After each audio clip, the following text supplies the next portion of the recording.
Back pain. आज हम ये जानेंगे कि बैक पेन में, पीठ की दर्द में हम क्या प्रैक्टिस कर सकते हैं, क्या अभ्यास कर सकते हैं जिससे कि योग से ठीक हो पाए। बैक पेन में सबसे पहले आपको ध्यान रखना है, बहुत ज्यादा क्रिटिकल पेन है बैक पेन, बहुत ज्यादा लंबे समय से बैक पेन है, तो उसमें ये ध्यान रखना है कि बहुत ज्यादा एडवांस आसन नहीं करना है, बहुत ज्यादा आपको हार्ड आसन भी नहीं करना है, बहुत ज्यादा बैक वर्कआउट नहीं करना है, बहुत ही आरामदायक आसन कर सकते हैं, आरामदायक पोस्चर कर सकते हैं, जिससे कि उस एरिया को, पर्टिकुलर लोअर बैक एरिया को या फिर मिडल बैक एरिया को या फिर अपर बैक एरिया को आराम मिले और वो धीरे धीरे धीरे धीरे अपने आप हील करे। तो इसमें हम क्या कर सकते हैं, अब देखिए हमारे साथ स्वस्थ भारत केंद्र की योग प्रशिक्षिका है, इसमें हम सबसे पहले पीठ के बल लेट जाएंगे। पीठ के बल लेटकर एक अभ्यास है पवन मुक्तासन।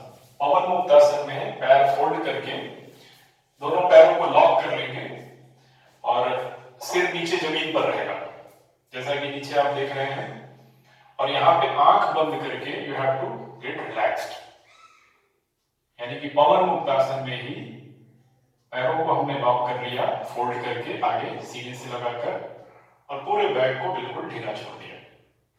तो एक अभ्यास हम ये ऐसे कर सकते हैं। फिर उसके बाद इसी में पवन मुक्तासन में ही रहेंगे, ठुड्डी को घुटने से लगाकर हल्का हल्का रॉक एंड रोल कर सकते हैं, चक्के की तरह चला सकते हैं हल्का हल्का। फिर साइड वाइज भी चला सकते हैं, right and left, right and left, ये कर सकते हैं। इसके बाद जब भी हमको बहुत ज्यादा बैक पेन हो तो क्या करना है, आपको लेट जाना है, ऐसे लेट जाना है जैसे फोल्ड करके लेटी हुई है, और हाथ की हथेली जमीन पर रहेगी, आंख बंद कर लेना है और पेट को ढीला छोड़ देना है, श्वास के ऊपर ध्यान लगाना है। फिर इसके साथ साथ क्या करेंगे कि एक टेबल रख लीजिए आप, स्टूल कुछ भी अपने साथ में, इस स्टूल को आगे लगाकर अपने दोनों पैरों को उठाकर इस पे रखना है, थोड़ा और पीछे करके ऐसे रखना है कि एड़ी, एंकल आपकी लगे उस स्टूल के लेयर से।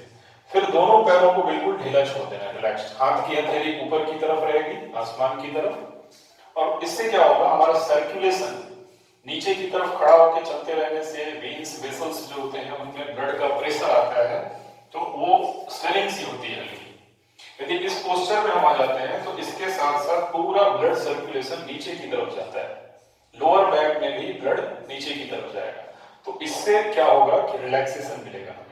इसके साथ साथ बैक पेन में भी, और कई बार एनल रीजन की जो बीमारियां होती हैं, पाइल्स हो गई या फिर आईबीएस हो गई या फिर कॉन्स्टिपेशन हो गया, इन सब और कई बीमारियों में लाभ मिलता है। एक हम ये कर सकते हैं। फिर इसके साथ और क्या कर सकते हैं, जब बैक पेन हो तो हम शवासन करें, बहुत ज्यादा शवासन में बॉडी को रिलैक्स दें, लेकिन शवासन में जाने से पहले इस पोस्चर में आराम करें। फिर उसके बाद पेट के बल मकर आसन में लेट जाएं।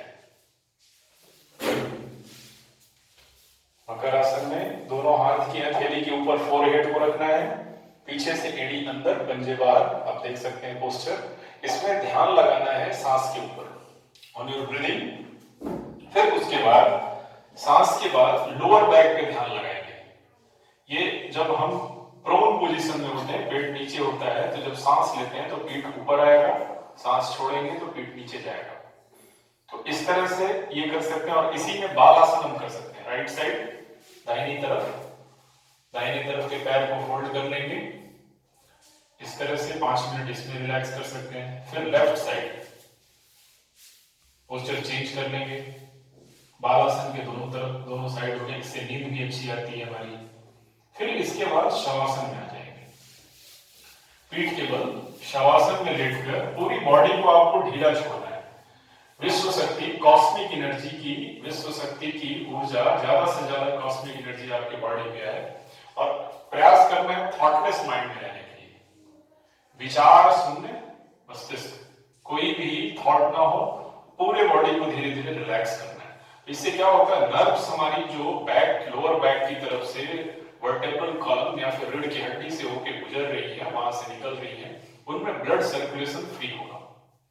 तो इस तरह से इतना अभ्यास करेंगे तो आपके बैक पेन में, लोअर बैक पेन में या फिर स्लिप डिस्क है, इसमें भी बेनिफिट होगा।